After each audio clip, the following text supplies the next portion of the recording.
ચાલો આપણે આજ બનાવીએ રસાવાળા સંભાર. એના માટે સંભાર સરસ રીતે ધોઈને કોરા કરીને લઈ લીધા. તો હવે આપણે એનો જે ભાગ હોય એ કાપી લઈશું. આ રીતે બધાનો કાપી લેવાનું.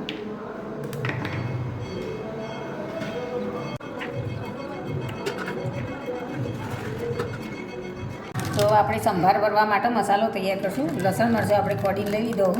સિંગ ભજીયા નાખીશું. ગોઠિયા આ બધું હવે કોડી લઈશું. થોડો ચણાનો લોટ નાખીશું. તો હવે મસાલા કરીશું. ધાણા જીરું, મરચું, હળદર, સ્વાદ અનુસાર મીઠું, થોડું લીંબુ નીચોઈશું. ખડ નાખીશું. થોડું તેલ રેડીશું. બધો મસાલો મિક્સ કરી દઈશું. હવે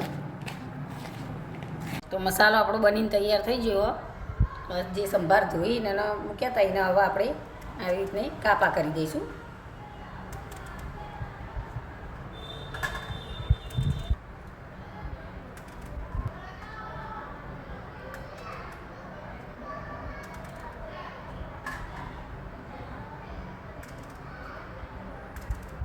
સંભારના વાવ કાપા થઈ ગયા તો આપણે અંદર મસાલો ભરી દઈશું.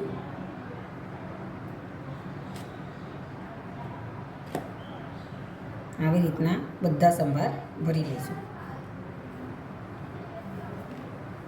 સંભાર ભરીને તૈયાર થઈ જાય.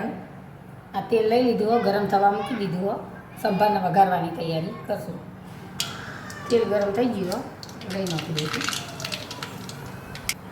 જીરું, હિંગ, જે સંભાર ભરી રાખ્યા એ નાખી દઈશું.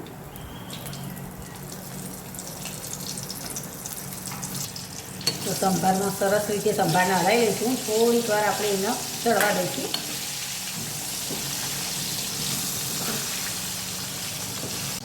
થોડું આપણે પાણી વેલીને એને ચડવા દઈશું. એને ઢોકી દઈશું.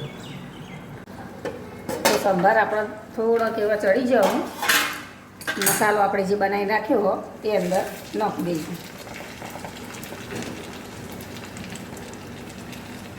આ બધું મિક્સ કરી દઈશું. તો થોડી વાર ચડવા દઈશું મસાલા અંગાથી. તો આપણો સંભાર ચડી તૈયાર થઈ જાય મિત્રો, જોઈ લઈશું આપણે. તો રસાવાળા સંભાર બનીને તૈયાર થઈ ગયો. તો મિત્રો આપણો રસાવાળા સંભાર બનીને તૈયાર થઈ જાય. અમારો વિડીયો ગમે તો લાઈક, શેર અને સબસ્ક્રાઈબ કરતા રહેજો અને જોતા રહેજો. રાધે.